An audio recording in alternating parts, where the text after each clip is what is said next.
Bueno, ahí estaban escuchando esa declaración. El gobierno, el oficialismo en Venezuela dice que la escasez, que no hay papel higiénico en el país, y la explicación que están dando es que ahora en Venezuela se come más que nunca, que se come 3 veces al día, que eso antes no ocurría de esa forma. Es un comentario además soez, vulgar, además incierto, ¿no? Y no es un chiste, se ha estado diciendo eso en una tribuna y con un rollo de papel higiénico en la mano, aquí enrollados, aparecía el presidente Maduro, que lo estuve viendo en una foto en el día de hoy. Para hablar de ese tema y otros más serios, también, por supuesto, tengo conmigo aquí al exdiputado venezolano Roger Vivas. ¿Cómo estás? Muy buenas noches. Y al periodista venezolano vía Skype, Alfredo Llanes Mondragón. Alfredo, ¿qué tal? Bienvenido al programa. ¿Qué tal? Buenas noches, Roger. Buenas noches, Félix. Hola. Muchas gracias por la invitación. Quisiera comenzar con usted, Roger. ¿Esto que es una burla al ciudadano de a pie, ese tipo de comentario? Eso se parece a Macondo, Sí, realmente. sí lo es. Es increíble, una ofensa, una bofetada al respeto que merece el venezolano.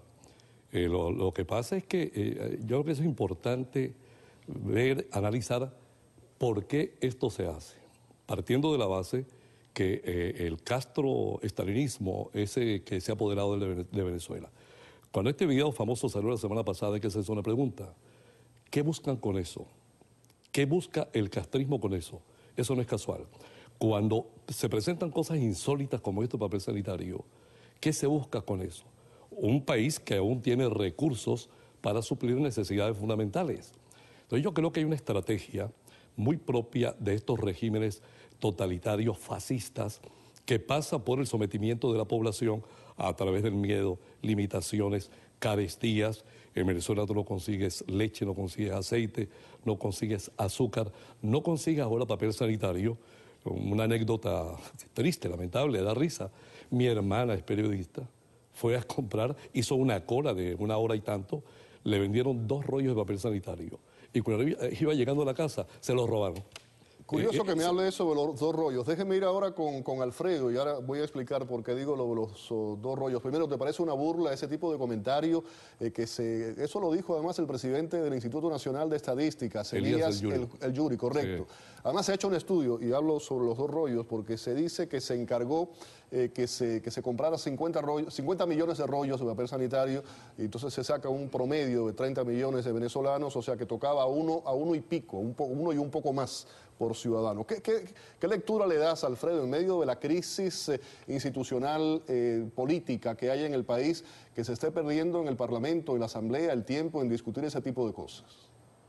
Bueno, lamentablemente no se está perdiendo el tiempo porque el gobierno ha entendido que las necesidades básicas del venezolano no son cubiertas.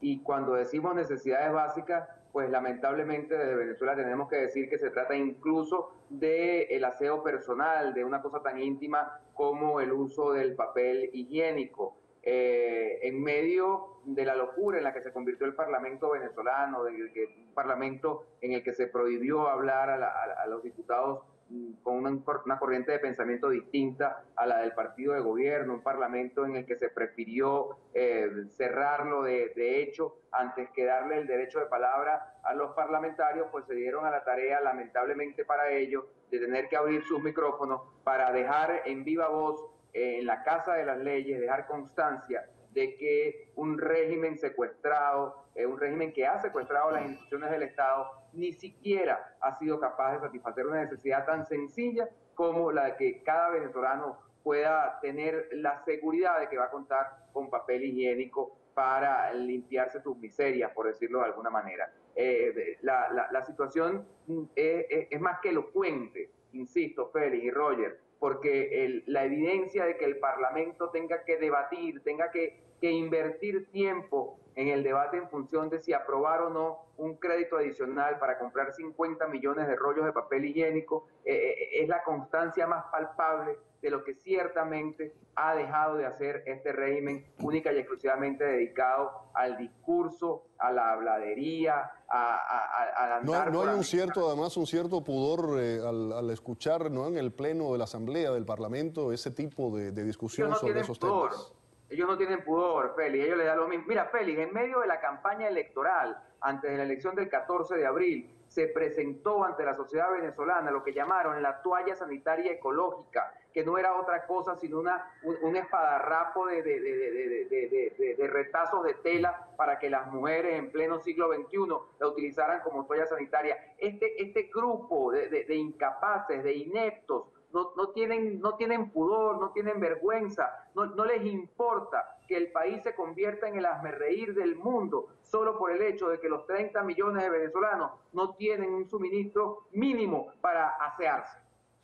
Vamos ahora con Roger. Roger, volviendo ahora al tema del audio que hablaba anteriormente, hay diversas lecturas y que he escuchado de todo. He hablado que si esto fue orquestado por el G2 cubano, por el régimen de La Habana, que si eso estaba detrás de seguidores de Nicolás Maduro que querían desacreditar totalmente a Cabello a raíz de eso. Hay muchísimas versiones, ninguna clara, concisa. Pero se dice que ahora el lunes va a haber nuevas revelaciones, nuevos audios. Inclusive estuvo con nosotros el diputado que dio a conocer los audios y lo corroboró aquí en el programa. Sí. Mira, por eso dije en un principio, ¿quién está interesado en qué? Eso no es casual, eso no es gratis. Hay una estrategia de fondo y créeme que nadie tiene la bola de cristal para determinar qué es lo que se busca. Lo que sí es cierto es que de una manera subliminal, la primera impresión es quieren liquidar a Cabello. Pero fíjate que este hombre detestable, Mario Silva, dos cosas deja muy claras. Una, efectivamente, dice él que ellos hubiesen podido ganar en buena lid con el 60% de los votos, lo cual es falso.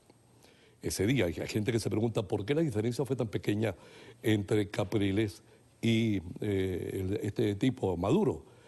Porque es que es una historia un poco larga. Él está aquí, está cantando ante la CIA, ante el Departamento de Estado, el ingeniero Christopher Bello. Ya presentó ante la OEA los recaudos que demuestran lo del fraude. Pero lo hackearon. Por eso, el día de las elecciones, 3 de la tarde más o menos, un poco más, un poco menos, se cae el Internet y Venezuela queda desconectada del mundo.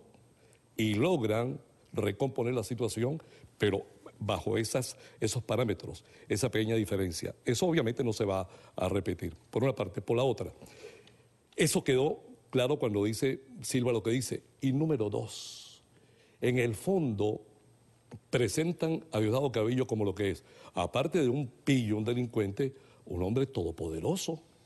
Ahora incluyen inclusive a José Vicente Rangel en todo esto también. Sí, es una pelea entre ellos, las miserias exhibidas por parte de ellos mismos, pero ¿quién está detrás de eso? ¿O es que el G2 cubano es tan vulnerable ahora que todo eso parece una cascada de información? Entonces Cabello lo presenta como el hombre omnímodo, poderosísimo, que ahora la clase que va a ascender es de su promoción, el generalato, termina la racia de los militares con todo el poder económico, mientras que, si te das cuenta, lees con lupa o ves con lupa la situación, ponen a Maduro como lo que es, como un pelele. ¿Qué van a decir los Castro? Ellos sabrán qué es lo que van a decir. Pero lo que sí queda en conclusión muy claro es que los tienen tomados por donde es a todos.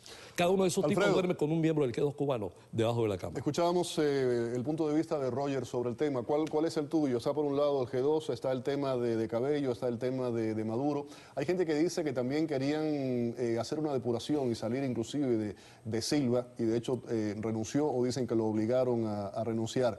Ahora, estas nuevas revelaciones, este nuevo audio, ¿se ha especificado? ¿Es más de Silva o no se sabe exactamente qué es lo que se va a escuchar?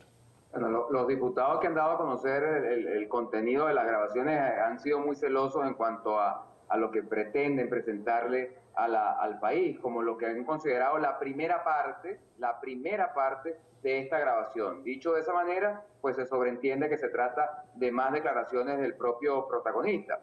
Pero aun cuando buena parte de lo que dice el invitado hoy en el CED, el señor Roger Viva,